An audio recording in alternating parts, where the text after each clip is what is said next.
Great. Moving on to item number 7, extending continuing resolution for fiscal year budget 2025-2026. Staff, would you like to fill us in on this? Yeah. We are asking that council consider authorizing a second 60-day extension so that the city can continue working on the fiscal year 25-26 budget. Excuse me, that we continue using the 24-25 budget for purposes of some spending authorities until the 25-26 budget is approved. Too many numbers floating around in my head right now. So, and then that would then, when it's presented and comes before council. So, your staff presented at your regular meeting of May 27th, the first draft fiscal year 25-26 budget. And since that time, there have been a number of changes that have occurred within the city's staffing. And that would include, obviously, the separation of the former city manager, the appointment of an acting city manager, and then most recently securing my services as interim city manager. These leadership transitions, in addition to the loss of your contractor, who also has provided assistance, the loss being he's simply out, he's not available to perform some of the financial services for the city is significantly slowed down the budget development process. So your window for that 60-day extension that was passed I'm earlier so this sorry. year is coming to a close. Failure to move forward with another adoption means we don't have the authority to be paying the bills, if you will. So we're asking for a second extension of your prior year's budget. I'll conclude there because I am definitely beginning to fade. So sorry. Great. Questions? Go ahead. Well, just one comment right away. Thank you for putting in a monthly cap of 1/12 in the budget expenditures so that we don't get too far ahead of ourselves on that. I have a question about expenditures, and that is anything being looked at? I mean,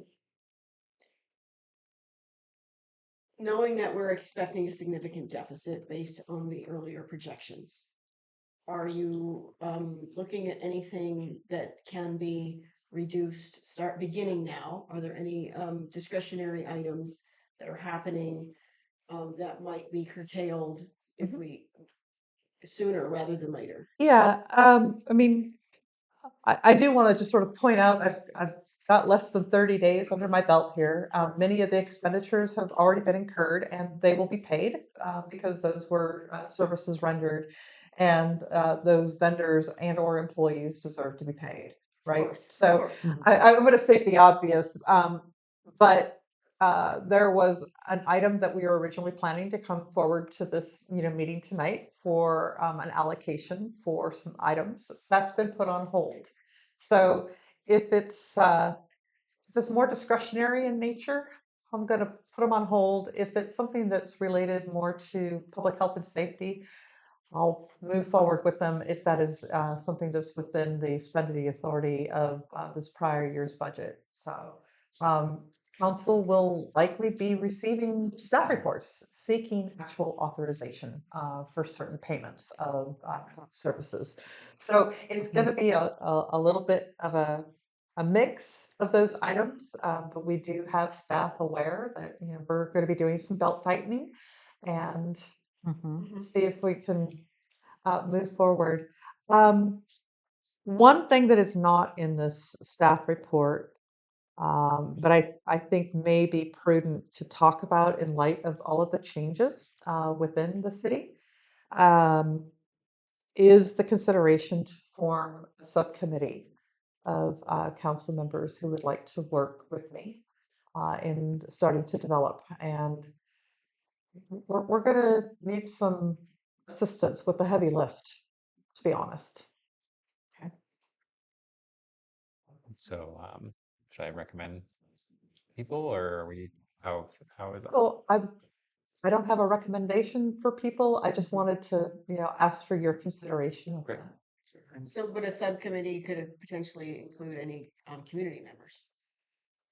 Or would it just be limited? I'd to really like it to us? be the subcommittee of council, Yeah. but I'll defer to Ryan. Yeah, I think a subcommittee of the council, an ad hoc committee is probably most appropriate. Great. Well, I'm interested and available. Just throw my hat in the ring with whomever else. I would be interested as well. Okay. And anyone else can jump in. I said I would be interested in as well, but anyone can jump in. Does the council have any questions for staff about how this is going to proceed, or you need more details? On a possible ad hoc subcommittee or in general? Just before we open up to public. Gotcha. Yeah. I did have a question, kind of going back to what you're saying, that those expenses that come in that maybe aren't absolutely clear in what they're for or otherwise trigger question mark. Did you have a particular dollar amount or cap that you would be a trigger? Or it's just going to be item by item? No, I think it's really going to depend on the nature of what the proposed expenditure is. Okay. Thank you. I mean, we all know the saying, right? Death by a thousand cuts. Yeah. Sometimes if they're small ticket items and they really aren't necessary, those can add up to be a lot. So I don't want to be too narrow in a definition. I'd like to be able to have some discretion on that. Lovely. Thank you. That also brings me to just bringing an awareness to you. It was several meetings ago prior to you being here that the council was requesting that we see information relevant to the credit card expenditures themselves. We just get the final bill, but it would be nice, if possible, to include that in a report.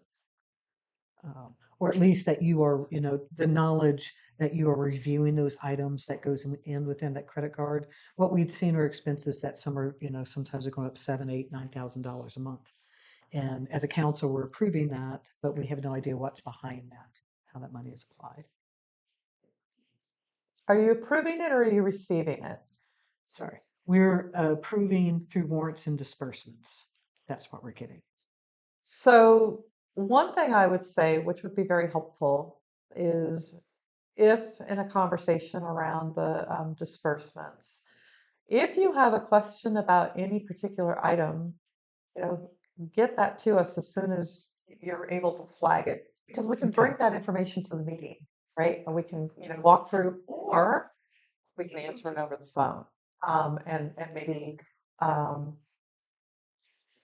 provide some assurance as far as what it is or what it isn't. Because I think that when you're asking at the course of the meeting, and it is going to be a packet, then what you're going to hear is we don't have that information available. Right. And then that's very frustrating for you, and it's very frustrating for staff. So if you're aware of this, then let us know and we'll get that information for you. So this evening, there were a couple of items, for example, on the disbursement that I was like, these are things that I would be asking about. So prepared some, clarifications for you. I think that as time goes on, and after you serve for a year, 2 years, 3 years, there are certain things that become like, oh, that's right. We know what this is. That, and it's good for the public to hear as well, right? So I think it's a very healthy process. If you're unclear, give us an opportunity to pull that information, because in the course of credit card statements, they can be bundled, and we can provide those answers. Great. And I hope, just for clarity's sake, I hope you understand, I wasn't asking to have had that information tonight. Oh, I didn't get that. No, Great, no, great. no, no, no, Okay. no, no. I mean, it's a good question, and I mean, they're easy to answer, right? It's just a lot of details. Sure. So we know how to narrow it down, that we can get to the information. It's very easy.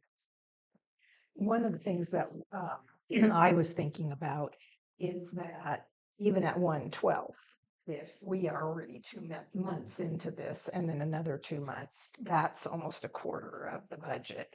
And so I would be concerned if there are areas in the budget where a quarter of that could be spent. And we're trying to make decisions about how to proceed and where we might, get money from in order to balance this budget moving forward. That I would like to see it be kept to what's really necessary. So let me give a kind of a, for instance, there will be an allocation from the Humboldt County Association of Governments, right, for your transportation funds, to have that released. We need to file a claim. And what we would do is at the point, we would ask council to authorize moving forward with the claim, because that's going to be an action on the budget. We have money coming in. Oh, and by the way, we're going to have a payment to HCOG, excuse me, HTA, Humboldt Transit Authority, for the transit portion of the annual invoice. We would ask that they would get put into the line item. We would identify what that line item is so that we're receiving the funds, we're authorizing the expenditure of funds, because it's more than $2,000, let's say. And then that way you've got the transparency for the public, board. The auditor is going to be a lot happier to see when those monies are flowing in and out of the city coffers. If that makes sense. So there will be items that are going to be coming forward to you, because those specific amounts were not in last year's budget, because they get adjusted every year. So as we know, a more refined number. So that would be how I would propose to move forward with this item. And Jill, I just want to say, comment, these staff reports are amazing. And what I find about this, being given all the fiscal information, all the background, the discussion, it made my job so easy to be able to look through this, read through it, and really understand and know the fiscal impacts, know everything about it, be given options. Very well done. Thank you so much. Right. Thank you. And the alternatives stated as well. So request from a while ago. Here we have it. Thank you. Yeah. we ready? Questions? No. Okay. I'd like to open up for public comment. If there's no further questions from council. Does anyone? Yes, Adeline, go ahead. Hi. I have been concerned with the $100,000 deficit in our budget.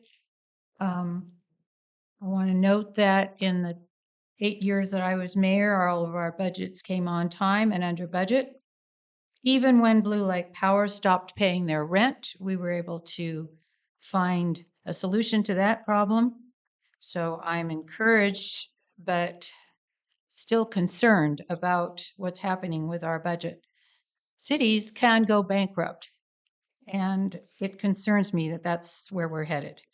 I don't mean to be an alarmist, but it's concerning.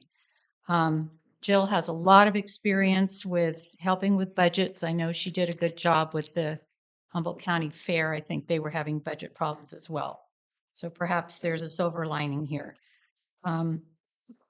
With all due respect to the lawyer, I think perhaps you need to look at not having him here the whole time.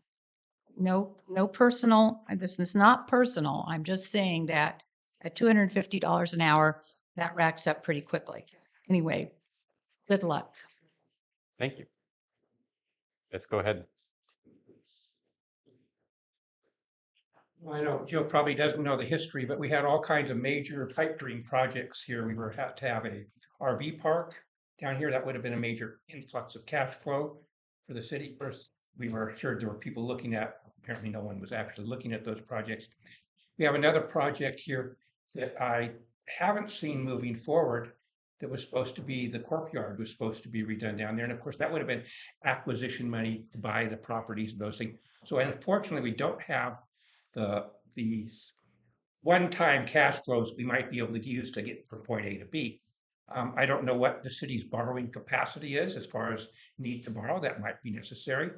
And my thing I want to point out is that if we didn't have certain people spending 8 to 12 grand for their own personal agenda things, we wouldn't have those little things nicking away. And it would have been really considerate people to think about the cost. Some of us who could have done recalls on prior said, no, I'm not going to spend 8 to 12 grand we're gonna go ahead and let the process happen. So hopefully you guys have now the difficult job of possibly cutting down on certain services. You're gonna have to probably look at certain things like your park and rec project. I'm not sure what analysis would show if that's paying for itself. Certain services might have to be cut back, unfortunately, because it's one of the things, but it's tough times. Humboldt County has frozen their positions, basically. So if you have vacant positions, you may not be in a position to be able to fill those, which would be great benefit to have. I know Jill needs a support staff, but as things open up, all these position kind of things, and the policies in many places are, they're just freezing those positions. And sometimes it's a real tough time all over, and especially all of Humboldt County, because we no longer have our cash cow or green crop out there anymore. And so everybody seems to be suffering. So thank you, opportunity to speak on this. Thank you. Any further public comment? Anyone on Zoom? I have just one. Oh, yes, apologies. Go ahead. So as the public, I went through like the disbursements, so if I had questions, would I come in and talk to you? So it could be handled two ways. Yes, feel free to give me a call. And I think probably the other piece is either asking one of your council members to have that item pulled, or when the comment comes up for public comment on the consent agenda, go ahead and ask. I mean, if you're not asking to pull the whole thing, I have a question about this item, and we can very quickly answer the question.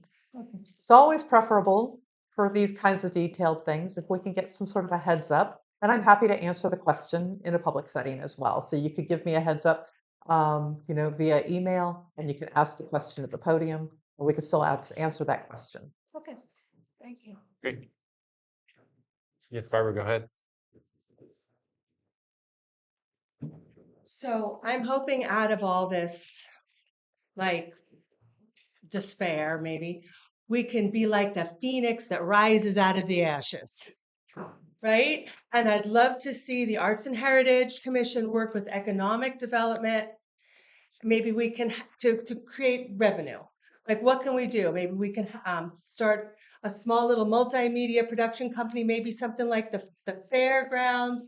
Maybe we can first off change the zoning for the power plant area so we can have a corner of that and start beginning to have some of the cool old stuff that Blue Lake used to have here before, but at the power plant site, because that's 20 acres and it's not a toxic site. It's not a brownfield site. I called the county and there's a lot of potential. So can the Arts and Heritage work with economic development, and could we have an office maybe at the power plant site? Maybe we could somehow get volunteers together and clean up that place and paint it and begin to rent out offices. And maybe we can have a little tour, all of us together, so we can actually see what we're talking about instead of just put a big black X over the whole thing. Actually see with our eyeballs and get some balls rolling. Because we have that woman there right now, and we're lucky to have her while we do. So, rah, rah, team. Okay, thanks, guys. Thank you, Barbara. Last call for public comment. Seeing none on, Sorry, I'm not public. seeing none on Zoom. Going back to council for consideration. I just wanted to make the comment that our draft budget that we saw earlier is an extension of the last 2 budget years. It's more accurately the last budget year. So where some comments are made and some assumptions are made that that the current budget we're looking at has a lot to do with what's happened in the last 6 months, it's not necessarily the case. It's an extrapolation of previous budgets. So so it's not something that just started, is my point. It's something it's a ball that's been rolling for a while, and we're seeing it the way we're seeing it now. And so I think it's important for the public to recognize that it's not something that just hatched at the first of the year. It's something that that's been in the works for quite a long time. So if we're gonna have to turn the bus around, it is a heavy lift, and we have to look deep and do a lot of work on that. So I thank Jill for digging in and going on the treasure hunt. And, and, and I thank Terry and Kat for volunteering for the ad hoc committee as well. So, so we can all get to a better place. Yeah. Yeah, I mean, I've been able to kind of look at a few things, and you've got some long-term debt, which is going to be expiring this year. So looking at long-term debts, where their sunset dates are, and um, one of the things that I see, you don't have any analysts with the city. And so not having analysts means you're not able to look at some of the projections or the trends. And so I think that's part of contributing where you are today. So hopefully, what I see is we'll get you something to work with. And I would say you're going to have to be conservative and you're going to need to look at it at mid-year. And if you need to make adjustments mid-year, the council will need to make those decisions. I won't be here then, but we'll see what we can't do, at least to kind of provide some level of certainty so that you can be making decisions on the basis of what makes sense from a financial perspective for the city. There's a lot of things that are happening in the world right now. Take a look at what's happening with sales tax revenue and the fact that increasingly we're seeing less brick and mortar point of sale in your community and more out in sort of Amazon, Etsy, eBay, whatever it may be. These are having very real impacts on our local government. We're not the only one who's experiencing that. So it's going to require that council and the community start getting creative around that financing. Absolutely. I did, I heard you earlier in saying, I mean, you're pretty wiped out at this point. I want to follow up at another time, maybe at the September 9th meeting, where, you had questions, you had triggers of your own when you were looking through the warrants and disbursements. And I mean, tonight it would be lovely, but I don't think any of us have the energy to do that. And also, you're still learning more details, pulling on more threads type of thing. But I look forward to hearing more on your perspective. Thank you. I mean, genuinely, I can show you my list and give you my list of some of the items, and none of this is a mystery, right? So, okay. Any further questions? All right. So, could we go ahead and do a roll call vote to approve resolution number 1241? Yeah, we Get a don't have a motion. motion yet. Right. Given that today is the end of the extension, I would move that we approve resolution number 1241, authorizing a temporary extension of appropriations for fiscal year 25-26, pending the adoption of the annual budget, and file the approved resolution with the Humboldt County Auditor's Office. And formation of a And formation of an ad hoc committee to assist in the development and assessment of our budget. thank you. Okay. And Second. We have a first and a second. I'm sorry, John. Napier is the second. Thank I had a question actually. Did we need to appoint the ad hoc members before we made the motion or after? That was my question. So I had them recorded as Great. Kat and Terry. If that's still the will, we can include that in the motion. I think kind of to follow the pattern that I'd seen in the past, and correct me if I'm wrong, but I think what had been happening is that the mayor would kind of make those appointments on the ad hoc. So Okay. That's the only reason I was If asking. that's how you guys handle it, that's fine. I'm fine with the way it proceeded this time. This way Okay. is fine. just to make sure that we're kind of comfortable with the process. Thank you. Very well. So we have a first and a second. All those in favor say aye. No, Oh. Roll call. Thank you. Councilmember Napier, Yes. Councilmember Lewis Lusso, Aye. Mayor Sawatsky, Yes. Elise Scafani, Yes. and Mayor Terry Bailey. Yes. Bailiff. Information. Bayless. Yes, sorry. I think there's some people in the waiting room too. Oh, Uh-oh. that's new. They must have been watching. Okay. So in the past, sometimes we had ad hoc committees formed by volunteer. So that's a correct way to do it as well as appointment, is it not?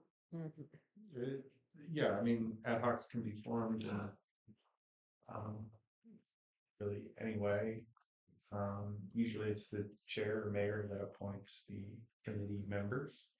I think this motion incorporated the appointments to this committee. Yeah, But yeah. I just wanted to be clear about, I just want a little clarification about the way that we can format. Mhm. So I do want to note that time is of the essence, right? So if we know who we're working with, we're going to be able to kind of move things along, recognizing that there's already a lot on the plate that we're trying to deal with. So I think as you start normalizing some of your financial processes, Mm. then you should absolutely consider putting together like a working group or something like this. But for purposes of we're asking for a secondary extension in that window, normally you will start your budgetary process in February and it's not being adopted until June. Mhm. So it's typically a very iterative process over months. And we're going to have to try to compress all of that in a very short time period. And And I'm a little concerned about that. Jill, just so you're aware, the council did attempt to start that process around that time period. And I did see that. All right, moving on to item number 8, consideration of transition from verbatim to action style minutes. Staff, would you like to fill us in on this? So let me get you my handy dandy little thing here. Thank you. So the timing was actually kind of fascinating. So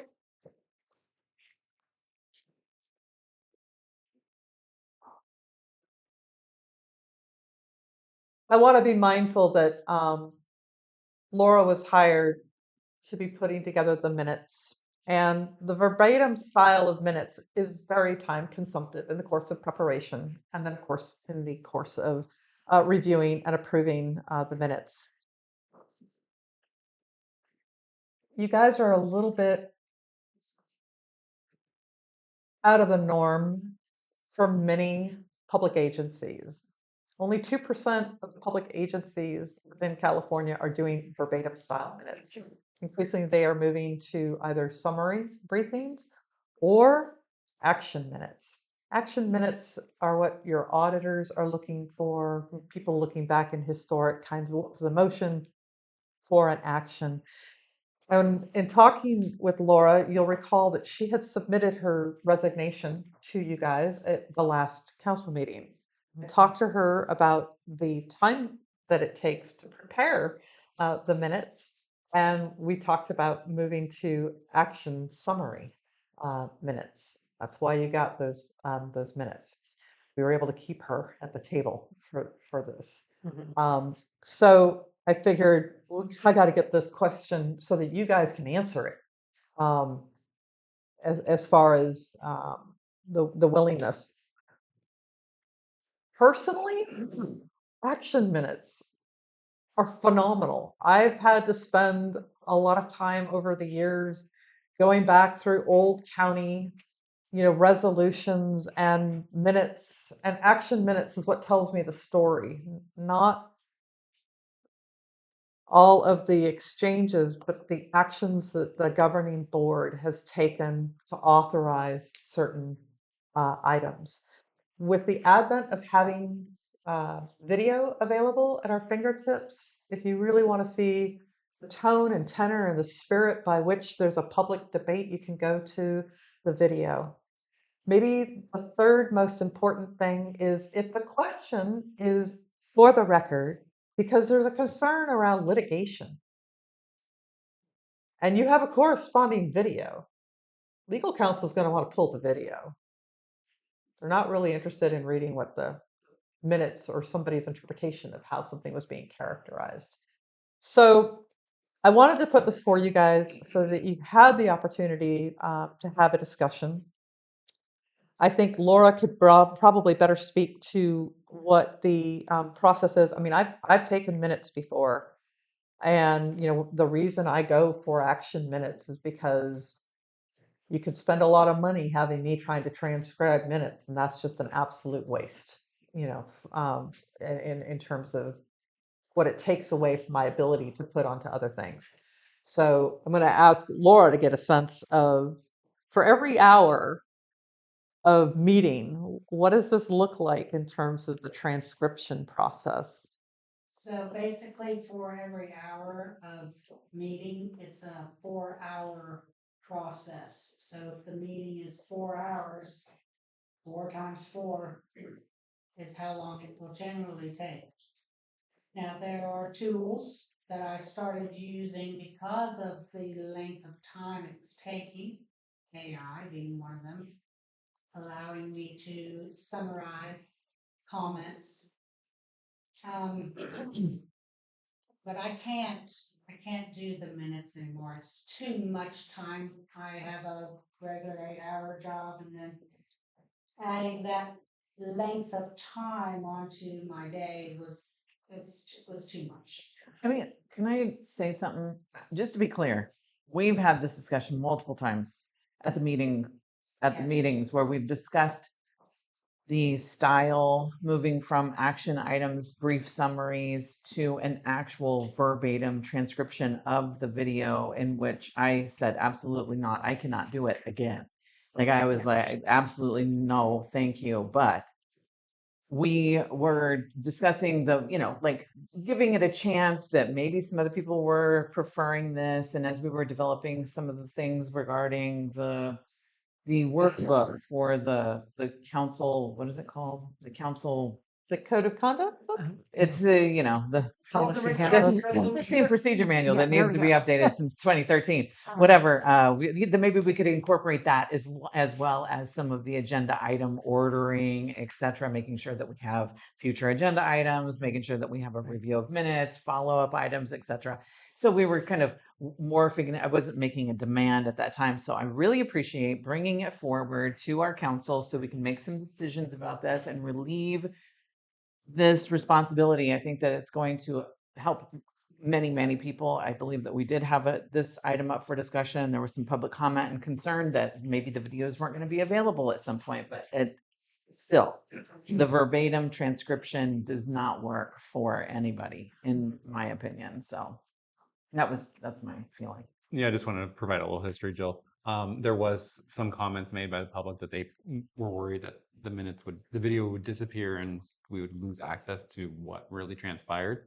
To be honest, I've always been in favor of the action minutes, and I even proposed we utilize the video and AI to generate the minutes and have staff review those minutes to offset the normal minute taking, as well as provide links to the points in the video so the public could actively access those points of interest. Yeah. That was something that we were pushing over. So when creating those action minutes, I can give you the video timestamp, but it does not allow me to link. I can put a link to the video, but I can't put a link to the timestamp on the video. Okay. So at some point, someone's going to say, "Oh, that's one, .00," and can go to it. The other thing I wanted to say about all that was the action summaries. Well, I lost track. Well, I really appreciate your attempts at finding something that was going to work and working so hard and diligently to produce these minutes for us, and then coming up with a solution. I appreciate that. Recognize a lot of work. You're still resigning, correct? If we can go to action summary, Okay.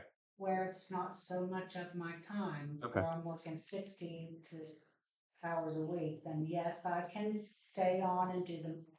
action summary minutes. I can show you how to do the video URL and then also the timestamp, so you can have it automatically grab that timestamp too. Okay, And so and you it can do grabs a both. timestamp of the video where, Correct. Yeah. so neat, that would be great. So I was just noticing that these are action summary minutes from July 22nd. So it is still quite lengthy. Yes. Yeah. Yeah, and there's a lot of information in it. Okay. So this is something you can do, or you want to reduce it even further? No, that is something I can do.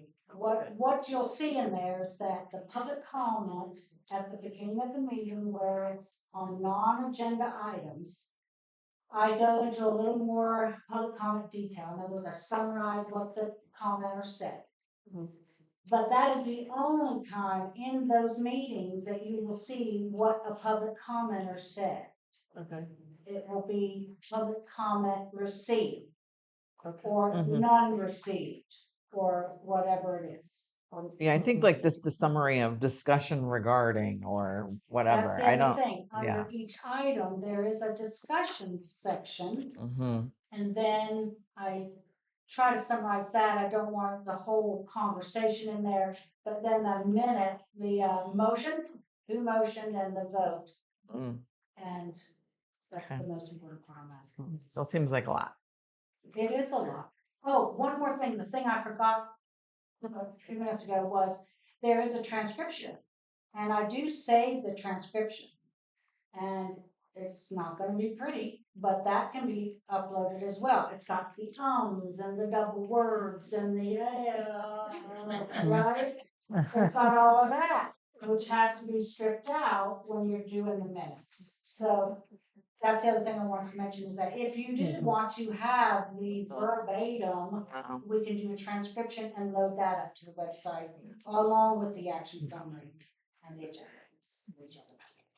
Okay. I think that I'm good with the action style minutes and then video myself. What do you guys think? Do we need to make a motion for this? You To know, provide I think it would direction? actually be really helpful in the context of having clarity around what the preference of council is, recognizing that future councils or even yourself can change your mind, right? But then it's no longer sort of ambiguous. It's like, well, sometimes we get action, sometimes we've got this. Having that clarity, I think, is going to provide the direction for whoever is, trying to capture those minutes. And when we're saying action summary, like we just Yeah, saw. I'm actually using the word like taking an action for purposes of a vote. Okay. So I have one more topic that I think is important, and that is the storage of the videos. So there was a period of time prior, well, when I was elected in the fall of 22, there were no videos being stored or published, and it took a community member coming in and videotaping the meetings for that to start happening. And as I'm a person working on the website and working on increasing and improving our transparency, we now have a city YouTube channel, which we're just beginning to use. Justin has his YouTube channel. I'm also uploading our videos that Justin makes to Access Humboldt. So they're going to be stored in different places. But I think that the concern that people have voiced in the past that, okay, we have those videos, but where are they going to be kept? What assurances do we have that they're not going to be lost or whatever? I think that's a real concern. And I don't know if, because you think thinking about it, it's just like, okay, YouTube, this is all cloud stored. All of this stuff is stored in a cloud somewhere, right? Are we going to keep some sort of bank on a hard drive at City Hall of this stuff in case the cloud crashes, right? If that kind of thing. I mean, and I think Michelle mentioned this at a previous meeting when we talked about minutes. It's just like, what's the security of a video? And in the future, is that going to still be accessible? I mean, who knows what sort of technologies we're going to move So to. I think that this is part of the dilemma in general around record keeping because increasingly we want to move everything to digitized records.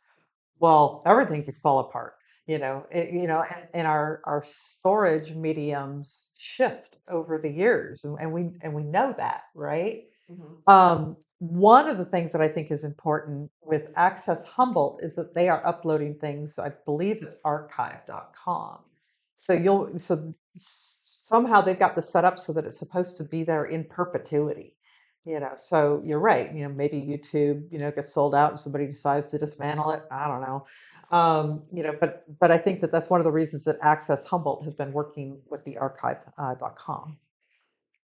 It's not the only way, which is why you want to make sure that you do maintain kind of that paper trail, right? And we all know that buildings can also burn down. I mean, it's never perfect. So we just need to do our best and be diligent around capturing those minutes. The most important part of the minutes are the action minutes.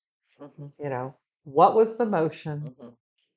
Second, vote, and whether or not it passed. So for clarity, if we were going to transition from verbatim minutes to brief summary or action minutes, would it be as we develop our style, just remove verbatim minutes? Like how do we want this direction to be stated? How do you feel about the summary briefing that you received as part of the consent calendar? I mean, I realize a couple of them gotten continued, but do you like the style? Do you want it less? Do you want it more? I mean, I feel that's part of what Laura needs to understand. I always go to video, so I don't even read the minutes, to be the, honest. the summary minutes. I appreciate those. I think before we didn't have verbatim minutes. Right. And so they were just a brief little Yeah. statement about kind of what happened. Right.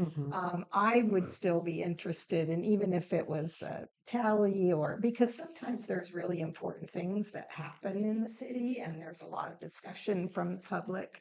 And to get a flavor in these written minutes, if there's, people who are opposed or who are in agreement with that particular item, I would still like to see that noted in there, if that's possible. I think that the minutes that she provided for the last few meetings look really good.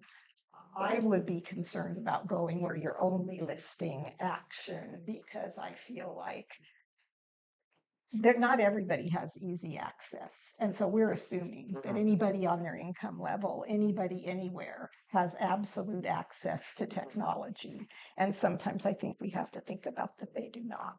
Or maybe that's not something they can access easily physically. And so I do think that written minutes that give them a flavor of what happened is a wonderful thing in transparency. So to me, that still remains important, but anything we can do to. My concern is, that she may part ways with us if we, Okay. if we can. Well, I think a few little adjustments along the way could be really helpful. Yeah. Like my thought was, when you say somebody commented, you could say commented in favor, commented in opposition, stuff Okay. like that.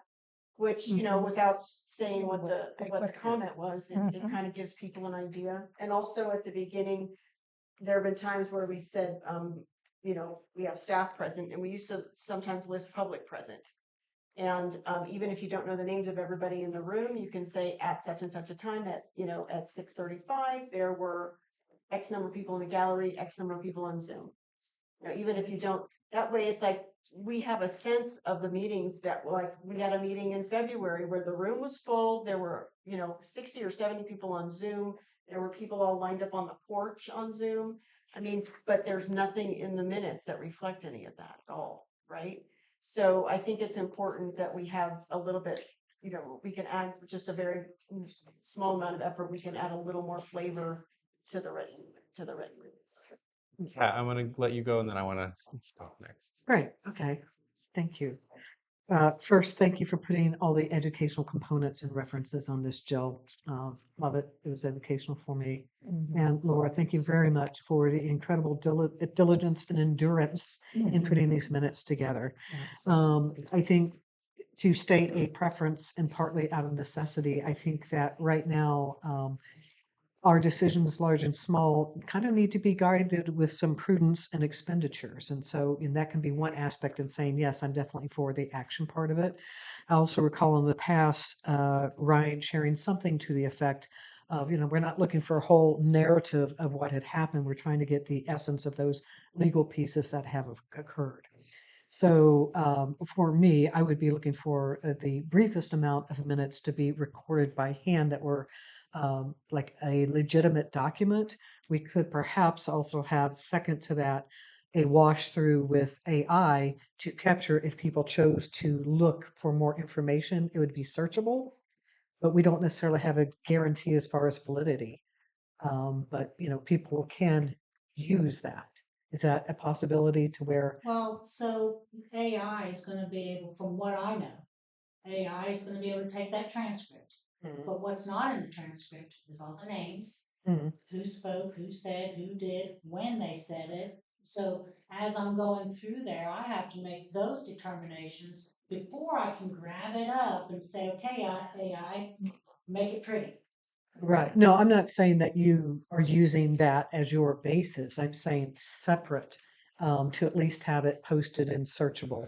Yeah, but who's gonna do that separate? Because that seems like it's adding, okay, now I have to do my action summary and I have to do these minutes. Right. And that goes into the larger conversation of the position of the city clerk. Okay, So, I got you. there's, I think really what we're looking at is incremental changes, but I definitely think less is more for me. Okay. Is there a standard set of criteria for verbatim and action style minutes? Is there like a template that's already made, or is it Not just really. okay? I mean, for action minutes, it's usually pretty simple. Topic of the agenda, what the motion was. So in the item that we discussed earlier, where we had, the adoption of the resolutions, blah, blah, blah, blah. A lot of times you'll hear move to approve staff's recommendation because it was like 12 recommended steps, right? Then, that would end up just getting listed out and then motion second what the vote was. That's kind of like the true essence of action, Mm, but it's not, that's probably the most prescriptive, if you will, that has to be contained in there. Everything after that is really kind of a personality of the individual councils. My concern is if we customize the minutes, that's what we did last time, and then we got like more verbose minutes than we may have been expecting. So I just want to make sure Yeah. we go with like a set standard. So we're just doing action minutes, not like a customized action minutes. If that Yeah. makes sense. I want your direction to be clear, because I think before it has been. I think following these guidelines that were provided from the City Clerks Association for preparing minutes is really adequate. In my opinion, it's pretty clear about brief summary minutes should be impersonal and not attribute views to individual persons, only positions and decisions taken. And I think that as we move forward, we can start making some adjustments and say, oh, you know what, these are great, but they're a little too brief, like whatever. So I think that for tonight, we could give the direction that we would hopefully prefer not verbatim. Like, and switching over to action or the other. And briefer again, one. it reflects the style of the council. And if we open up to public for comment, Yeah. does the public wish to comment on this item? Yeah, I spoke to Sorry, Annalee Evelyn. Gonzalez a few months ago when she was our city clerk. And I suggested the same thing, that she have just the motion, the second, the vote. Those are the important things. And as far as what people are saying at these meetings, like me, for instance, I would be happy just seeing under the action, the following people made a comment: Adeline Jones, Kent Sawadsky, Barbara Russell. I don't even think you need to put Adeline was for this, Barbara was against it. Forget it. Just, it's nice to be listed that you were there. Like I noticed in one of the minutes, I said something at a meeting, but I wasn't listed in the beginning as even being at the meeting. So I was thinking about that. But, I'm just trying to make it simple. I agree. It should be simplified. And it's the only thing that's an important thing is the motion, the second, and the vote. But it would be just nice to maybe list, and the following people made a comment, and then just list the people. So you see, oh, You know, my grandchildren will see that and say, oh, my grandma was at that meeting, you know, whatever. Anyway, those are my thoughts. Great, thank you. Go ahead. Well, I guess we can't afford what we're doing now, plain and simple. We have to cut back. And I think just pattern after exactly what the county does, it meets all the criteria. For Jill's history on this, Jack Kreider was with the Harbor District, and when he had a bad meeting, he lost the thing and it didn't get downloaded. That happened in Blue Lake also, where they just did not like the comments and that just disappeared. So that's what triggered this whole need to have it recorded. And you need an administrative record. If there's litigation, you have it all. I just pattern exactly off what the county has. It works, and it's like your mayor says. You go down the agenda, and in other words, you're going to have your whole thing is going to be on 2 pages. So the only thing in addition to your agenda, motion made by and the vote. That's all you need for the record. I strongly suggest that's all you do. And then, of course, when you do go to the recording, they have a copy of the agenda right there by the recording. You can click on consent. You can click on whatever you want to get to those. That's all the public needs, really. I mean, other than that, it's a luxury. If you think we have lots of money to spend, then you keep going in anything more than that. But I strongly suggest this is one of the first places you cut that drastically, just pattern right after the county. It meets all the legal constraints of what you have, and it's following the guidelines that you basically said right there. So strongly supports that. Thank you. Barbara, yes, go ahead. Yes, and Barbara Russell. I would love it if you would highlight creative solutions that can get out of the. Am I allowed to swear? Beep sandwich. Thank you. Last call for public comment out of the public, and then I'll take it up to Zoom. Seeing none. Anyone on Zoom want to talk? Seeing none. All right. Moving back to council for potential direction to staff. I would move that Do it. we go from verbatim minutes to action summary minutes, and I would suggest that's not I would say action summary that are briefer than what you did for July 22nd. Okay. Second.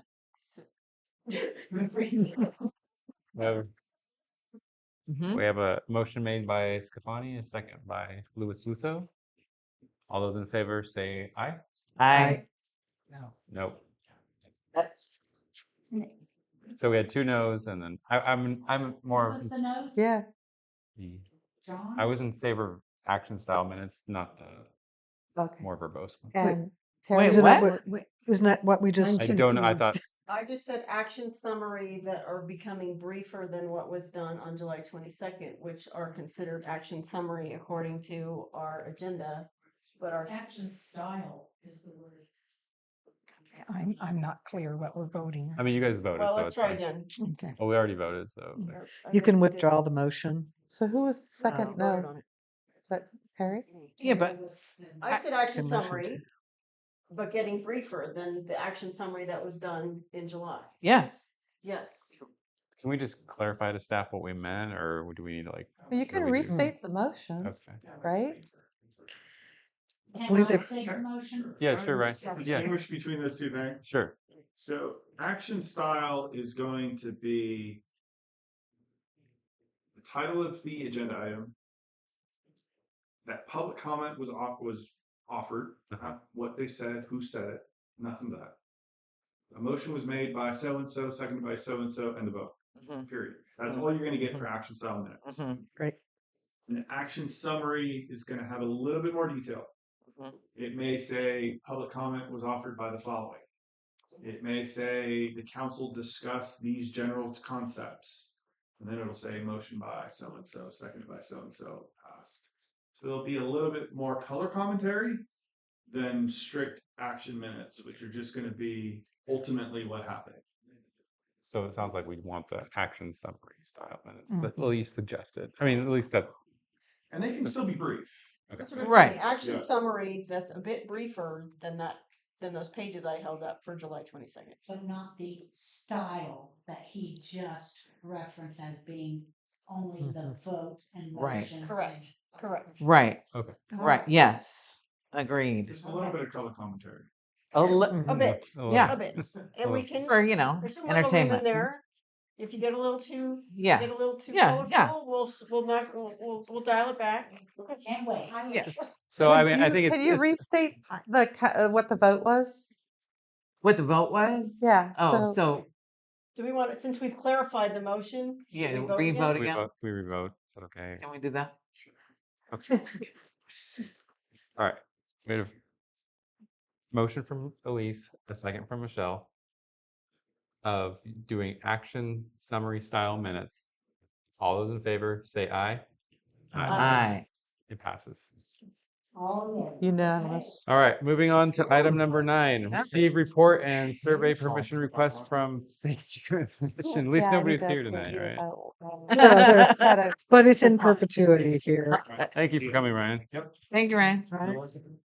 It's always a pleasure. All right, receive report and survey permission request from the Safety Commission.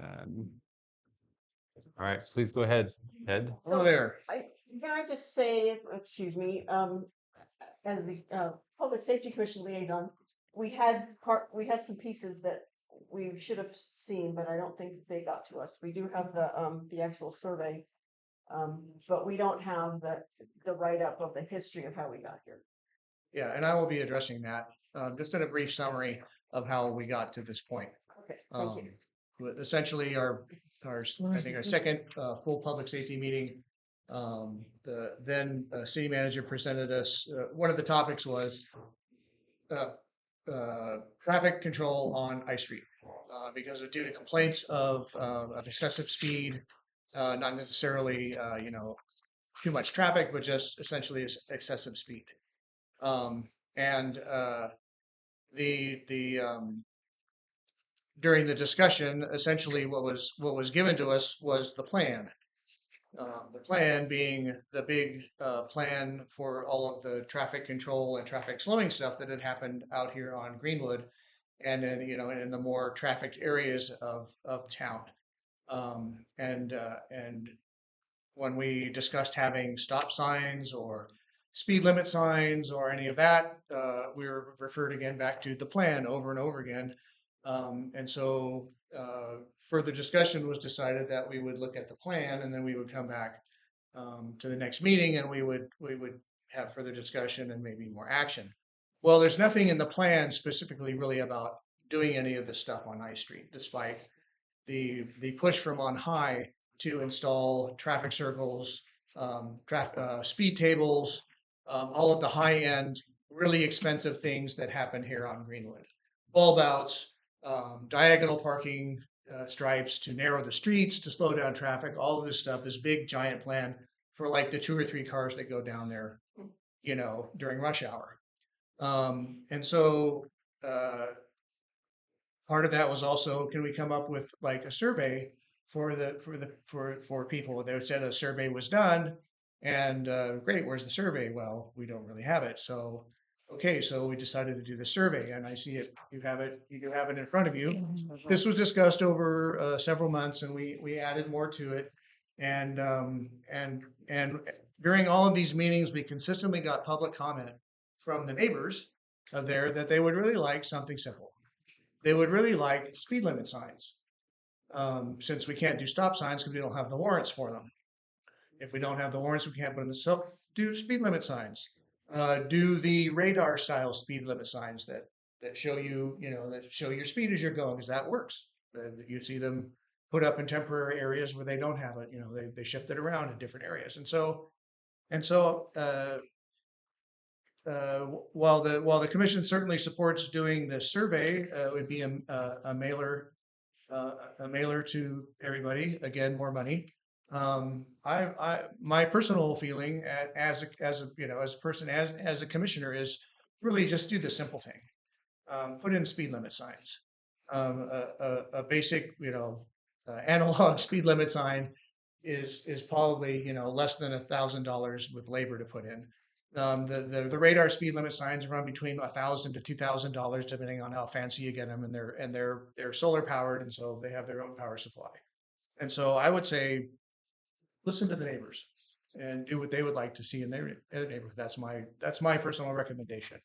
The recommendation of the commission was to bring this to you guys and see what you guys wanted, if you wanted to approve it for distribution to the neighbors to get spend more time on this, more money, or do we go ahead and make a decision and move forward? Yes. Oh, question for, well, I'll have to wait for the mayor to turn it over. Are you done? Yes. That's all I have. All right, let's take it to council. All right, Me? you can go ahead. Thank Councilmember you so Napier. much. Did you, I understand that you looked for information on I Street in the plan and did not find any. Did you have an opportunity to speak with staff and planning and engineering here to see what they may have had? Well, we Or Yes. we did actually, and we got a briefing from what was the Mike. Yeah, he came in and he talked about it, but again, it was all about high end, $600,000 to put in a roundabout and bulb outs and and all this stuff, and it's like, well, that's not that's not realistic, and it's not, where are you going to get it? And part of what we're hearing from the people who drive that route in trucks, it's the only big wide street left in this town. So driving truck through Greenwood and everything is difficult enough with all of the obstacles, and so and really a dissatisfaction with people with this kind of cookie cutter approach to every street in town, just to try to get a little bit of handle on it. It costs hundreds of thousands of dollars, by the way. I just wanted to ensure that you, the Public Safety Commission, had the opportunity to get some type of input from staff as well. So my other question in this is, you're saying with regard to stop signs that you don't have the warrants for that. Can you explain to us what you mean by that, please? Well, according to California Department of Traffic, you have to have surveys. You have to go through this process to actually justify having and engineering, traffic flow engineers to have you have to go through this process to get a warrant that says, yes, it's appropriate to put a stop sign at this spot. And so that's that's the And I'll add, there's actually a second piece, which is if you're doing a speed survey, it shows that the average speed is higher than what you're proposing to make, it can actually go up. Yeah. So, doing a speed survey is not necessarily going to result in a reduction, which is what times people are often wanting to do. The other component of your intersections and whether they have stop signs or not are going to be around the level of service. And so it does require, some more work, but it's something you kind of want to be judicious about, because sometimes you get information that is running contrary to the efforts of the community. Right. And I think in one of the just basic, keep it simple, your speed limits in town, when they're not posted, are 25. We'll just put up a 25 sign and just let people know, just remind them that, yes, this is a 25, this isn't 30, like out here on, 30 to 40, like out here on Hatchery Road, past the bridge, it's 25. It's a neighborhood thing. So, a lot of resistance to the idea that we have to over engineer something that can be really just simple. So it's for this, if this survey were to move forward, what is the scope of the I Street neighborhood? We're essentially looking at the two blocks on each side of I Street, and those houses that go from First Street. Okay. And then down to Blue Lake Boulevard. Okay. Maybe H, I, and J. Okay. Correct. And is there a possibility of a town hall to discuss further with, asking for that neighborhood, that I Street neighborhood to discuss possible solutions and preferences? Because I know a few people have brought this forward in the past, this whole issue, and residents of I Street coming forward. Well, saying, and that's I don't where want this. that's where paralysis by analysis. The sense of the community is, would you guys quit talking about it and just do something simple? And I agree with them. Quite frankly, it's been going on for years. And the resistance really came from City Hall to putting a simple stop sign out there because they had this plan. They had the plan and they were going to follow the plan and the community be damned. So I would really just, my recommendation is that you listen to the people who've been coming to these meetings for quite a long time. Unfortunately, they're not here tonight. I wish they were because you're one of them, but yeah, you're always here. And Ted, you're stating that the consensus of the people who have been involved for all of these years Yeah. regarding this issue are just requesting Yeah. the First, speed first limit they wanted a sign. stop sign or speed limit signs. Okay. That's what they're looking Okay. for. So Ted, you're here tonight to ask for approval for this document and then seek funding from City Hall to print these out and then distribute them, or how's that working? Well, that's one of the purposes here. But you guys are the city council, and you guys could. I invite you to to take your pencil and mark the ones you want, and implement it. Well, I would have to say that I don't think that 25 is slow enough for I Street. I live on J. I think that speed is way too high. There's lots of activity in those streets, those neighborhoods, and 25 is sometimes so. I mean, I think that it warrants further discussion. That's my point.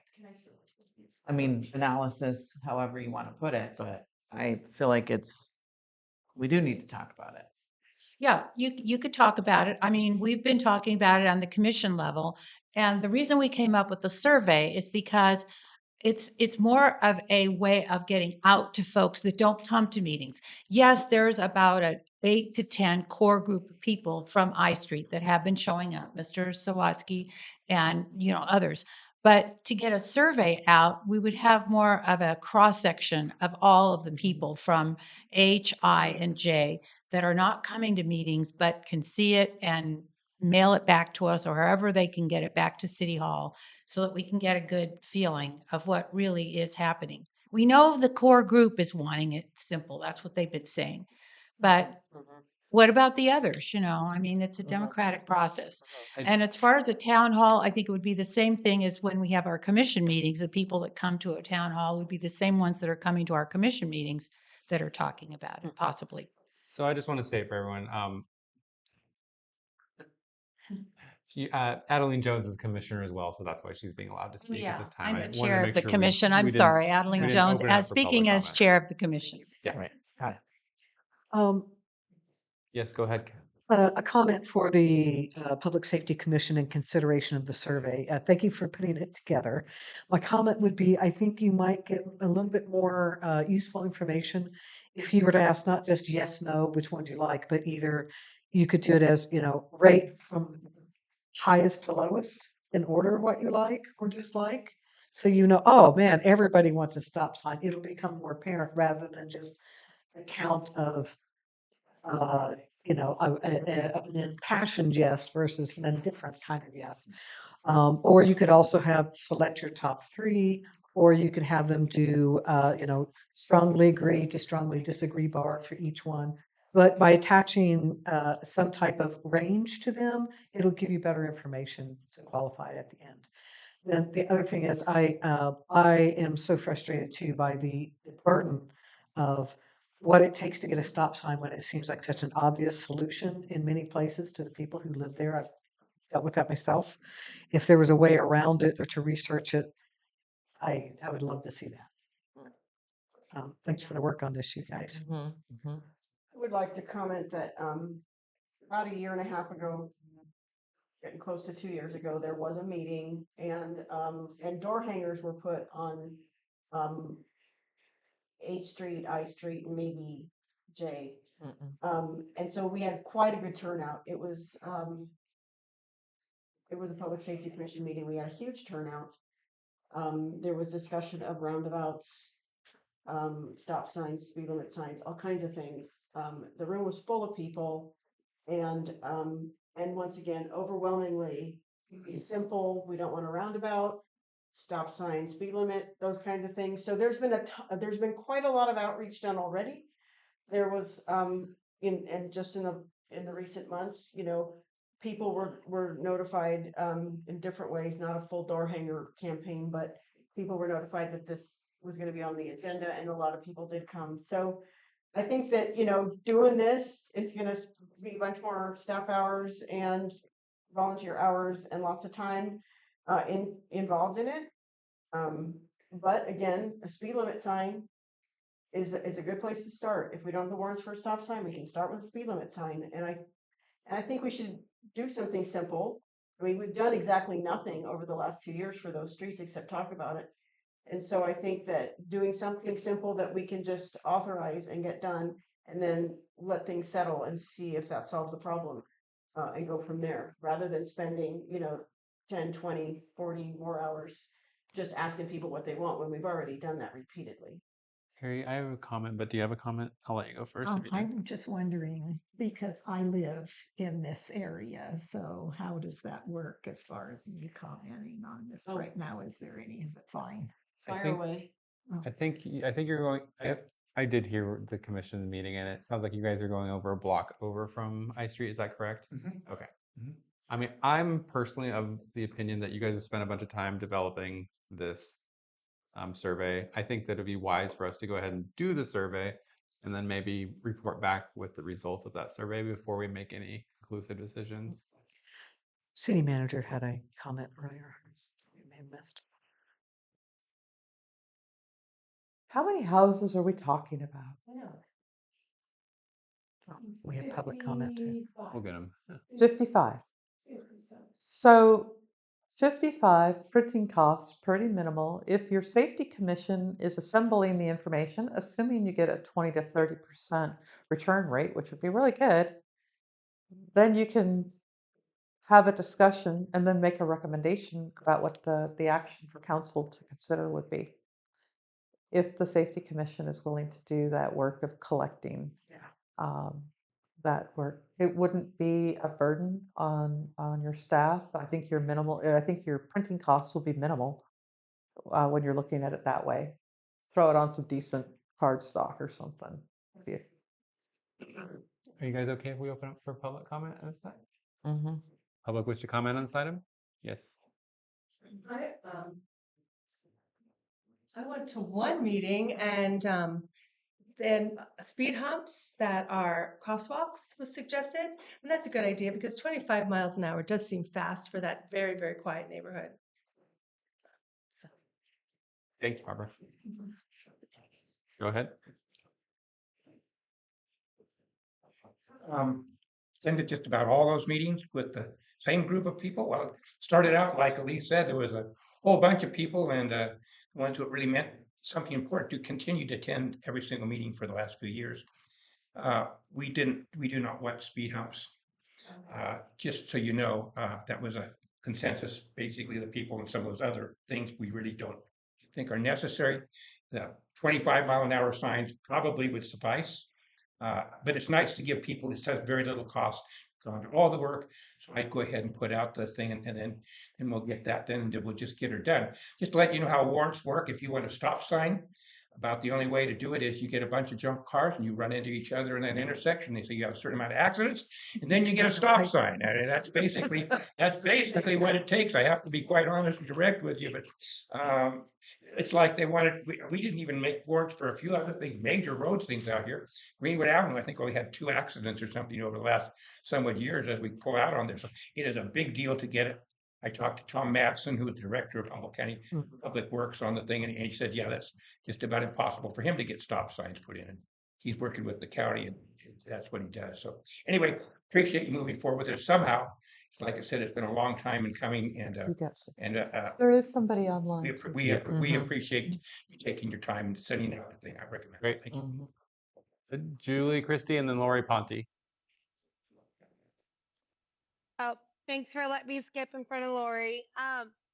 And everybody hanging in tonight. Thank you, you guys. Sometimes the meetings drag on, but like our prior commenters have mentioned, like this has been a due process through the commission.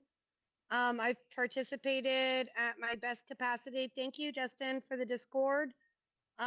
Justin provides Discord, which is not it's like a live situation that, like, as I'm still doing stuff at the farm like I'm doing now, I can keep up with the meetings and dip down for comments. So I've been able to keep up with the I Street stuff. And I live on 4th and J. I've lived there for over 10 years. I was born 2 blocks down from there, even though I run the farm here. But my son commutes every day and we commute from that neighborhood. We'd be a part of that survey.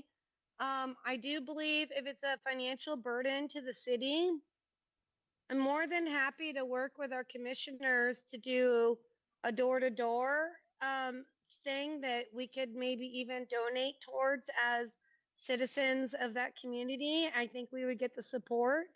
I don't believe we need to do anything that's going to start crunching down, because what you guys have to realize about that roadway there is that that's our next heavy industrial entrance into town, next to the truck route that was just kind of done. And Kent has brought up in the past too, you know, we kind of have natural speed bumps and narrowing with the redwood roots and everything that's happening there with the creek and stuff. I'd rather see like that part of the road safened up. And the rest of it, like from the park where the kids have, and then to the preschool, just some painted like stripes in the road there that show that that's a crossing area, and maybe a yield sign. I know those traffic stops are hard to get. We got one at 4th and J with no traffic study. And I know Kat sat there for many years, and it's a long topic. You can go back to all the recordings with the commission, but let's do the survey, and I'm more than happy to help. I'm more than happy. Thank you. Thank you, Julie. Can I ask Julie a question? Uh, sure. Julie, do you think that 25 is a reasonable speed for that area?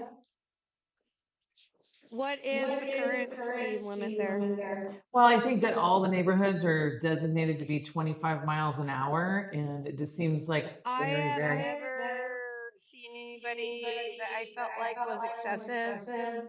In the way that my son has not been able to transit from school, I would just like to see additional safety measures, like painting or something that at least signifies that this is a signified area for crossing from the tot lot, from the preschool and down to the bridge.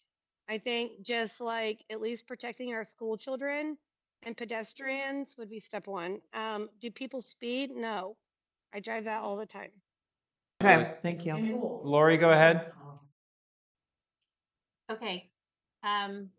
Well, I agree with most of what Julie said. I do see a lot of speeding on H Street, which then ends up at the dead end, and then people are surprised and have to slow down. But I've also attended most of those commission meetings discussing the survey, and have volunteered time with Ted to dispense surveys. And it sounds like, especially from Ruben Ledesma, who's right there on Third and I, that the consensus, at least from Ruben, is for speed limit signs, at which we don't have any. But I do agree that there needs to be some crosswalk painting or something, because a lot of people do walk between the bridge and I and J streets, especially children. So I think the survey is a minimal type of way of finding out what those in the neighborhood would prefer, and it gives them the opportunity to communicate that to the safety commission and the council. And then from there, you can make a more informed decision based on the responses that you would get. Most people might not respond, but they have the opportunity to do that. And I think that's the fair way to conduct, trying to make a decision about I, H, and J streets. So I would just like to support the survey. It as Jill said, it's minimal paperwork, but it might be the best way to make the community in those areas feel included, whether they participate or not. So thank you. Great, thank you. Last call for public comment. Yes, Justin, go ahead.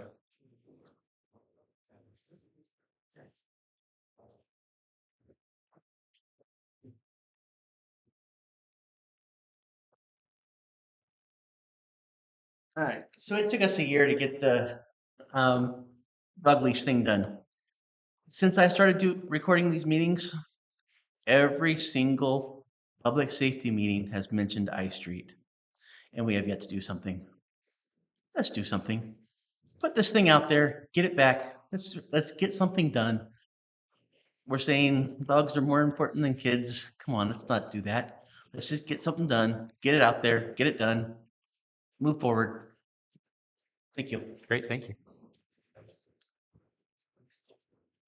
All righty. Last call. Seeing none, bring it back to council for potential direction toward the safety commission and potentially staff. So is it not possible to put speed limit signs up without some further action, survey, whatever?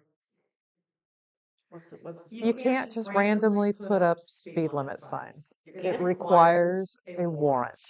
That is part A of what. speed limit sign? Yes.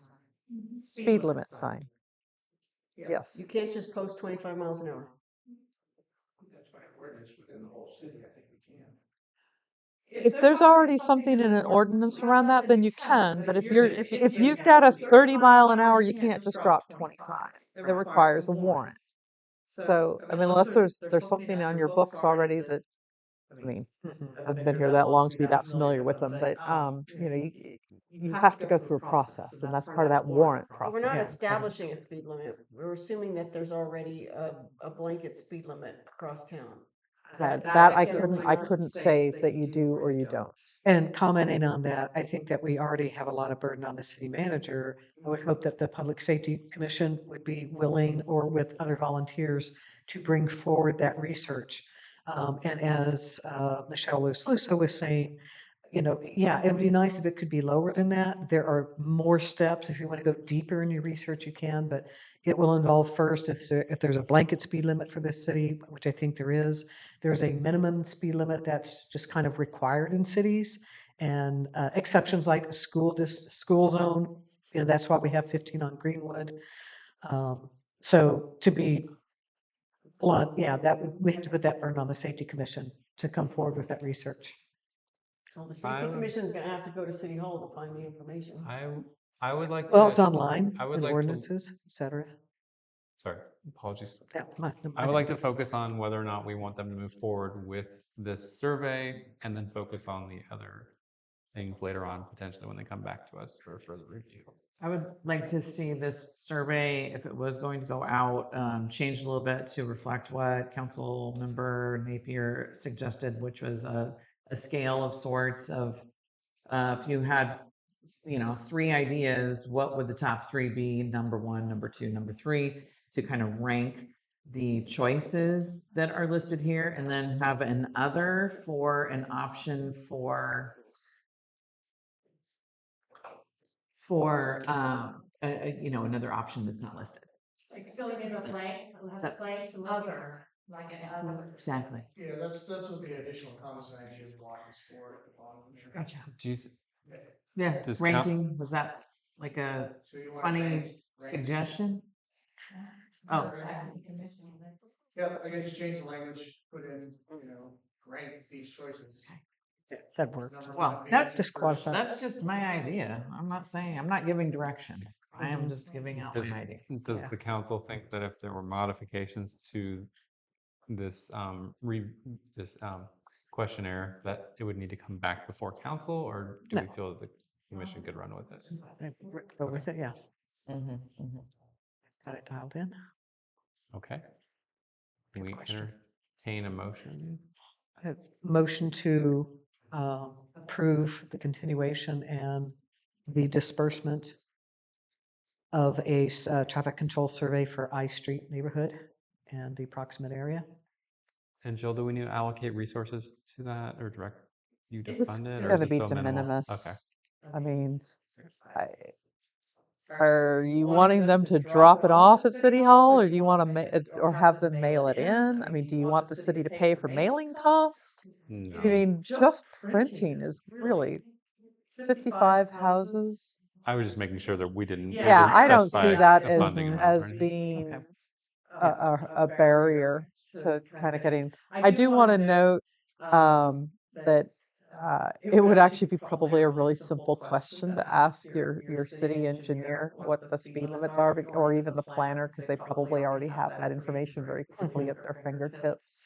So that should be available. I mean, theoretically, once upon a time, I probably knew what it was, but That might have been answered at a previous meeting. Yeah, Did discuss many it, times. and I think It is 25. The other thing we talked about with the survey is that we should have a time limit at the bottom, please turn this in by, I don't know, October 15th or something. I mean, September 30th. I don't care what it is, but we will put some kind of time limit there. Great. Can we put a time limit, suggest that it would be before the next regular council meeting so that then we can take action? I wouldn't do that. Depending on how fast they get it out. No, because I think it's better just to put a date, there maybe. was some conversation about going door to door with it too, right? Yeah. And we have commissioners that want to do that, Mhm. as well as it sounds like folks that would help, so. Okay. City manager can put up stop signs. Yeah. Well, they can. Park my truck out in the middle of the road. It'll slow everybody down. City manager can also change, like, make it a one-way street. Was an ordinance that was written in the last few years. People are getting tired now. Yeah. Yeah, All we're right. getting So kind there was a motion. So we had a motion. Do we have a second? Oh, a second. Yes. We have a first and a second. Thank you, Michelle. All right. Did I do the motion? No. You. All right. Motion made by Napier, seconded by, oh my gosh, Michelle Lewis Lusso. And open it up one more time for, it's only 9:30. I know, we've been here for a minute though. That's All those in drowning favor you. say aye. Aye. Aye. Nay. Nay? Nay. Up. Said aye. Up. Okay. So Okay. 4 opposed, So, or four. Go ahead, you're the mayor now. Or- Not on your life. So 4 in favor, dissenting was, well, at least Stefani. All right. I'm going to leave soon. Can I just say one other thing about the Public Safety Commission? I want to announce we are having a public safety fair on Saturday, September 20th from 10 to 2 in Perigo Park. We already have 14 agencies signed up, so it should be informative and fun. No fire on the hill this time. Anyway, Saturday, September 20th, 10 to 2. Thank you. All right, moving on We missed to the comment item this number morning. 9. I think Julie already spoke. Oh. Moving on to item number 10. We don't have council correspondence? The only other piece of correspondence that we Thank you, received Justin. was a letter, and I'm blanking on the author, but she wrote about the nightlight ordinance that was Martha Mead. adopted Martha by Mead, yeah. the county, and so that was in there. I do want to note with respect to agenda item number 4, we received that piece of correspondence after the agenda was posted, which is why everybody received it as a handout at the meeting. Yeah. We knew that. I mean, we Yes. could see the date on. Yes. Yes. Thank you. All right, moving on to, do we have anything else? Item number 11, reports of council and staff. Ad hoc committee reports. Do you want to go right to left, or we want to do committees? Kat, do you have anything to report? Any of your ad hocs? Yeah, I think just to acknowledge that you and I had been appointed to ad hoc committee on reviewing commissions in general, and I think we want to schedule a time frame to get together and renew that. and you and I are, sorry, Michelle and I are on an ad hoc on city clerk, which was first to determine the need for support for meeting minutes, which obviously yes. But then that also was continued on to job description and duties. And I think we will start to get a time frame on Just it. confirm that with city clerk. Yes. Yes. And Jill, sorry to ask, did you receive our ad hoc list? I'm sorry? Did you receive our ad hoc list from Danny?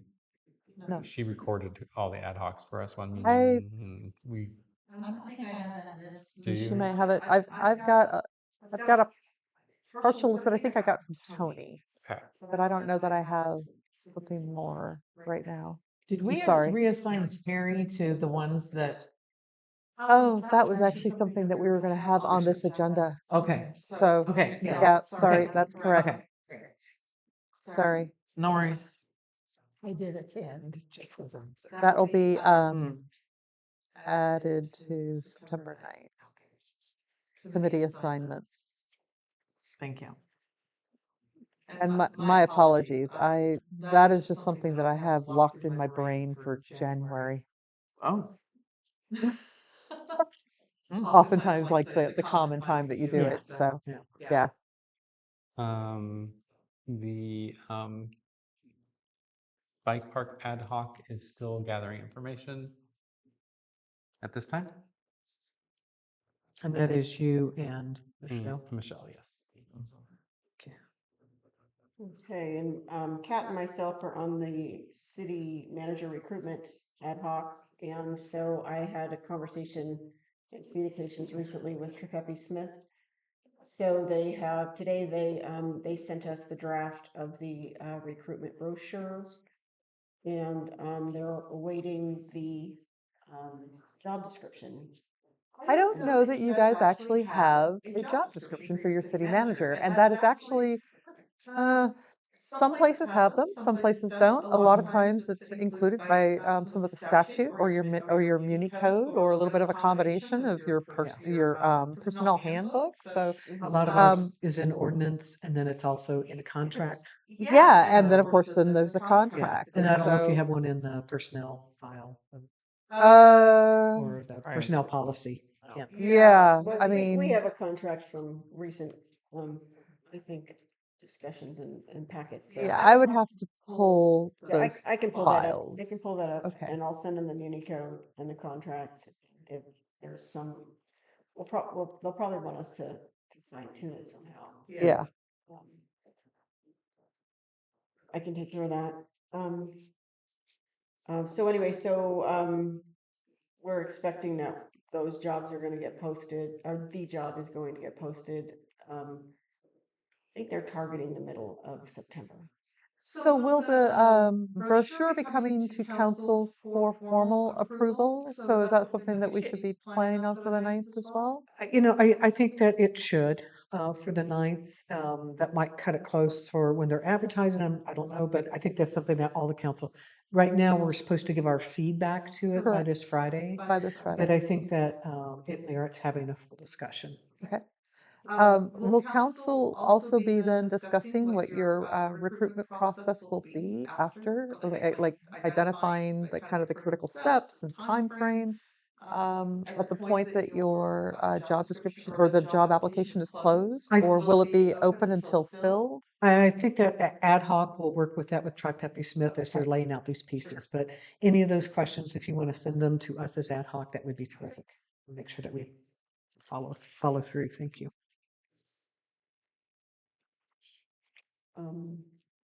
And then as far as the transparency ad hoc, kind of mentioned some of that stuff earlier. I'm still working with the web designer on mostly troubleshooting and some little problems that could come up with the website. We do have a new YouTube channel. I'm just starting to utilize that. There's an issue. Well, there's lots of issues with all this stuff in terms of archives and moving videos from point A to point B. We're not able, our attorney has advised us not to link to anything that we don't control, other than we're able to link to Access Humboldt, but we can't link to the community news channel because we're not in control of that. So we can't put links on the minutes or anything to that. But once we get those things linked, once we get those videos on a channel that the city does control, and going forward, I'll be doing that.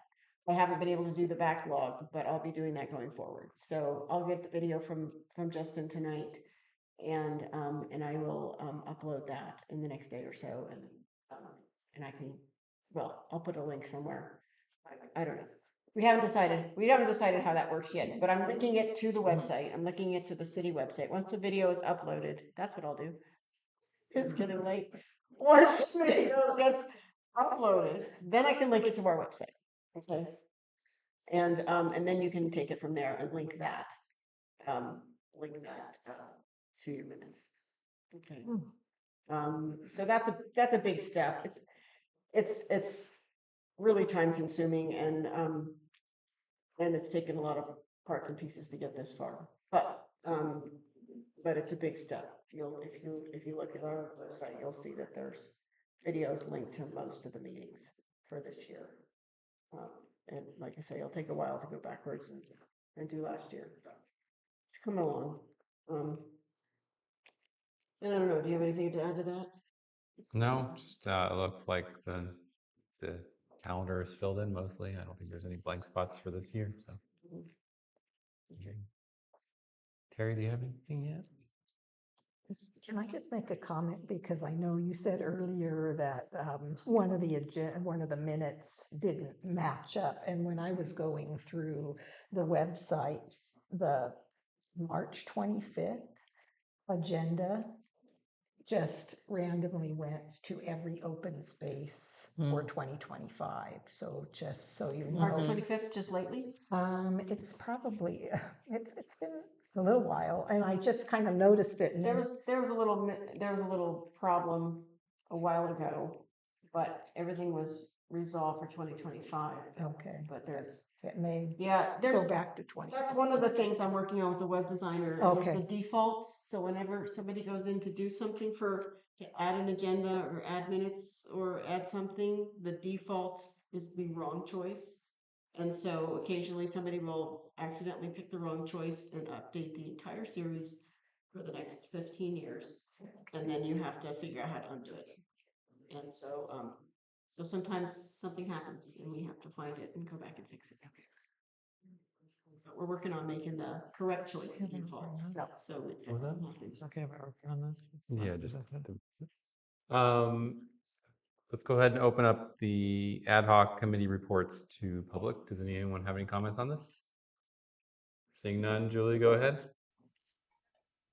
Hey guys, thanks again for sticking in. I just feel like when we're giving reports, I would advise our council and our staff on hand, especially the attorney, if so, to always advise not to steer into discussion on items, their reports.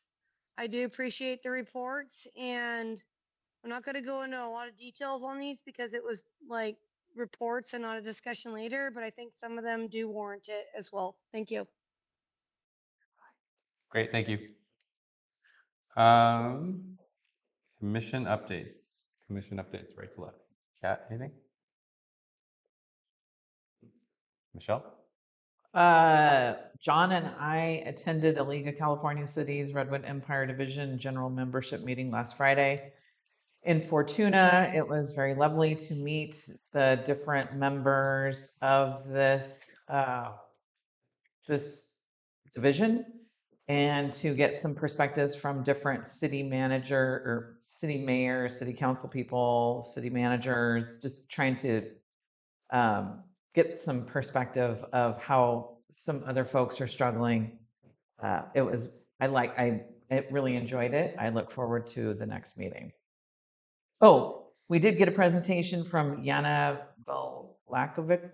I'm not sure if I even got that word even close. But anyway, on the wildfire impacts on insurance for homeowners, and there's some recommendations that are going to be coming down for homeowners, and I think that that's really great information that we should all be looking forward to learning more about. I'll just say that. Great. I'll just go off your League of Cities comments and move on. At least you have anything? Safety Commission, but we all kind of know what that was about already. So get there. Terry, you don't have anything yet, right? You're not on any I'm not. record. Not yet. Officially, no. I guess I will comment. Do we know if Arts and Heritage? I guess, Sorry? there's an Arts and Heritage meeting coming up. Hopefully that one will happen because I think it's been 4 months since they've had that.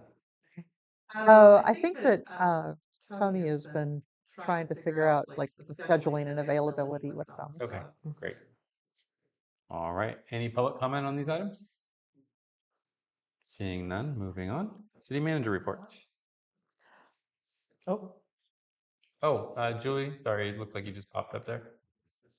I'm sorry. Were we on our reports? Like, did you have an HCOG report? Not at this time, although it was a good meeting. I'm not prepared. I can next week. I hope I'm not. I actually really want to commend Kat for sitting through those meetings. There's a lot of people on that board and a lot of topics of discussion, and I hope I'm not jumping on any toes with this, but I think it warrants discussion at this point in time for our council to jump in with the Rancheria and Caltrans and the Great Redwood Trail. Yeah, I think that would be good timing to make some connections and bring that forward to the public. Thank you. Thank you. Okay. Item number C, city manager report.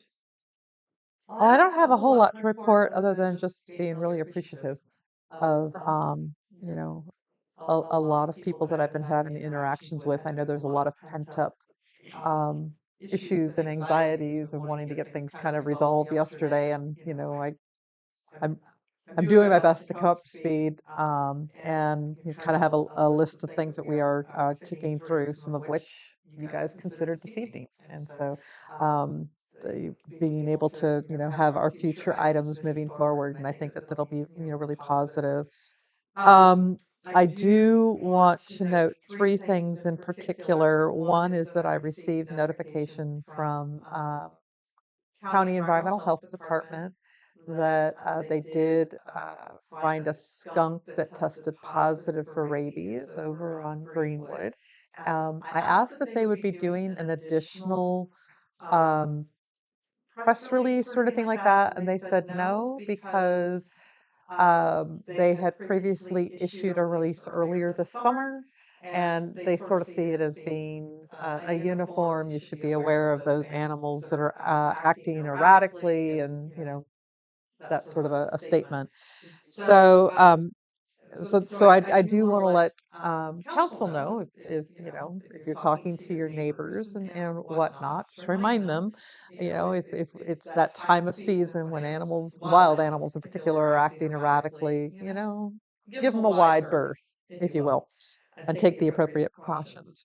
I do wish to note in particular that the bike park remains closed to public access until it is completed.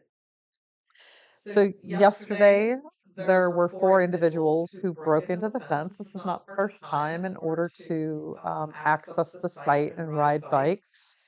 And they were asked to remove themselves. I mean, it's a liability, for the city because it's not complete yet. These 4 individuals threatened the city employee who was advising them they needed to leave. So, we really want to.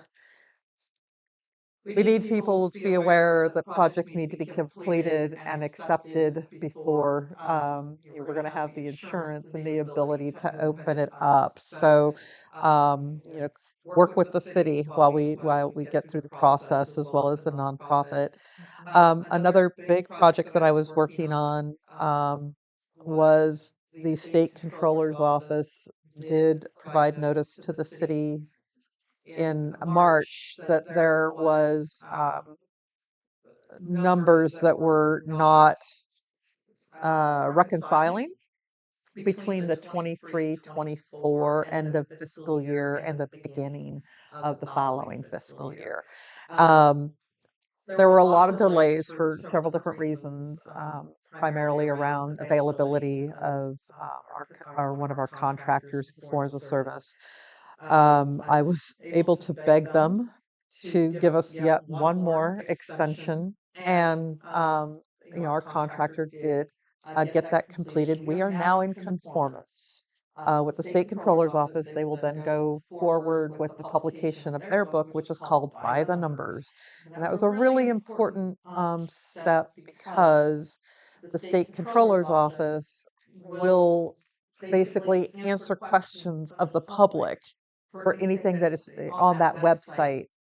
If there is some form of discrepancy that they are not able to address, then they simply tell the public to contact your city hall. So we wouldn't necessarily have the answer to that. So this is really great. I'm really appreciative that that did get completed, and now it's got a little bow on it.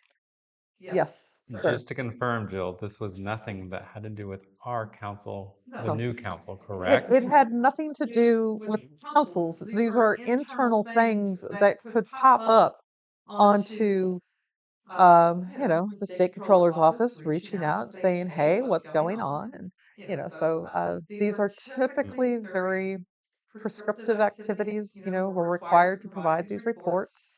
And there was corrective action that was necessary, and we just had to bird dog it to get that correction action completed.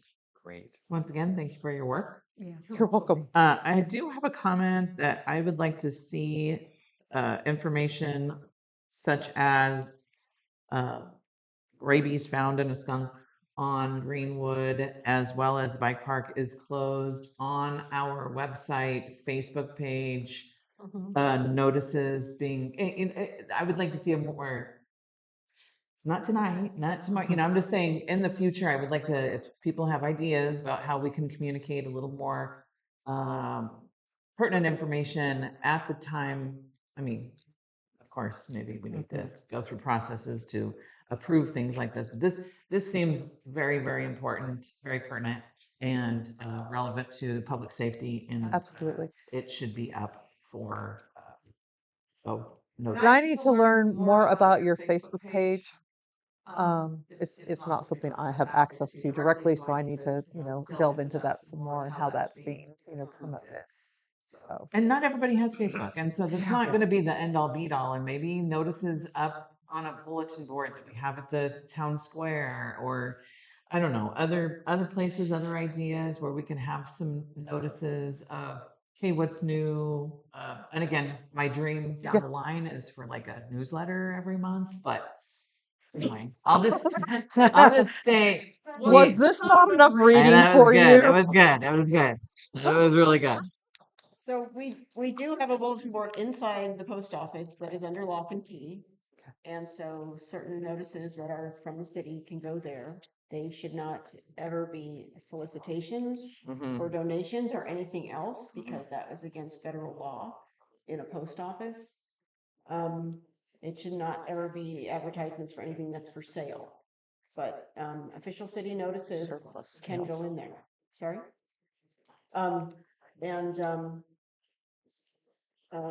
Anyway, as far as the city Facebook page, it's been really underutilized these last few years. So, and I think there are a lot of people on Facebook that would see, and if stuff started popping up, and so I think that's a good tool. And I'm wondering, can you tell us anything more about security at the bike park? Is that fence locked, or people just picking up panels and getting them out of the way and going? I don't know how.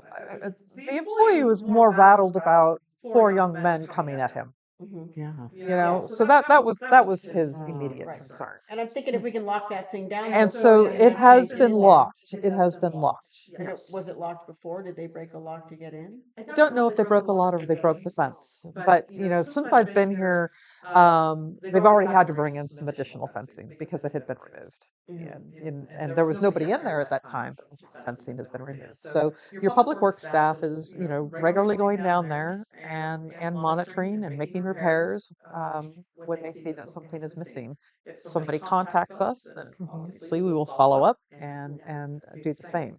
So we've also not the one for yesterday, just because I was coming into a meeting, you know, when this transpired. But we've also notified the bike park volunteers around this too. So when the other one got the panels were removed. Question, were these adults, for adults or? Over 18 is what I was told. Wow, and residents or? That couldn't say. Okay. Couldn't say. I mean, we're not asking for their IDs. Yeah. And we're not going to put our employees at risk. Right, I If was you're just going to threatening say somebody, that shouldn't the sheriff be called? if if They the didn't do a employees. threat. He felt threatened. Okay. Yeah. I'm sorry. No, that in the many things that we want to provide, I think maybe that the training, the online training, they might have something on conflict like that, just at least so they can be prepared and know how to step away safely. I will say he handled it appropriately, and Great. he immediately Excellent got a other hold tools. of another, you know, employee, and you know, they were able to diffuse it, and they've kind of moved on, and then they left, and they closed up the gates, you know, which is the appropriate thing to do, and probably more importantly, made a beeline for my office. Yeah. And make sure those hours are going toward the bike park. Mhm. Anyway, I'd like to open it up for public comment. Julie, go ahead. Yeah, thank you guys. You guys troopers again. I mentioned in the past, given that recent topic about the bike park, just at least some signage that says like use at your own risk. At least something that discloses the city from liability, that basically if you choose to be an a-hole and break in there, you're at your own risk at that point. We're not liable. So you guys have to realize I'm your neighbors downriver and I have that liability all the time. So no trespassing signs, anything that you can do that actually like when signage helps with relinquishing the city. And I do agree with Lisa's comments. People do pay attention to Facebook, and obviously our city page would be non-biased and to what's really the point. And yeah, we got to get Jill on there because little postings on like that, we can share it. And the city doesn't really have to try that hard. It doesn't cost any money. And then we can share those notifications throughout the other platforms. And I think that's actually really cheap and productive. Thank you. Can I respond real quick to Sure, Julie? please. Julie, I just want to know, we don't want to post saying use at your own risk because this bike park is not finished. So that would actually open us up. I understand. Okay. All right. Fine, but for all facilities, that should be something that's just posted everywhere. Yeah. Thank you. Yes, go ahead. You have no trespassing. It's a criminal act. First thing you do is your staff first thing goes 911, period. I mean, that should be your policy. Number two, those gates that you have down there are not functional. And when I've had to secure things like that, you take 4 chains in each corner of the gates. And so those things can't be taken off their hinges. They can't be moved no matter what. This is being semi-permanently secured for probably a long time, so there's no reason for anybody. And so you need a few more chains and locks and 911. Boom, that's it. And the sheriff will come down if they want to argue about the sheriff, whether they want to be there. They'll run them and see if they have warrants and everything. So. Thanks. Any more public comment? Yes, go ahead. So I like the bulletin board idea. I know we have it at the post office, but I'm a real proponent of the city council having some kind of a bulletin board put on city property that is for you guys, just for that kind of stuff. And I know lots of good carpenters.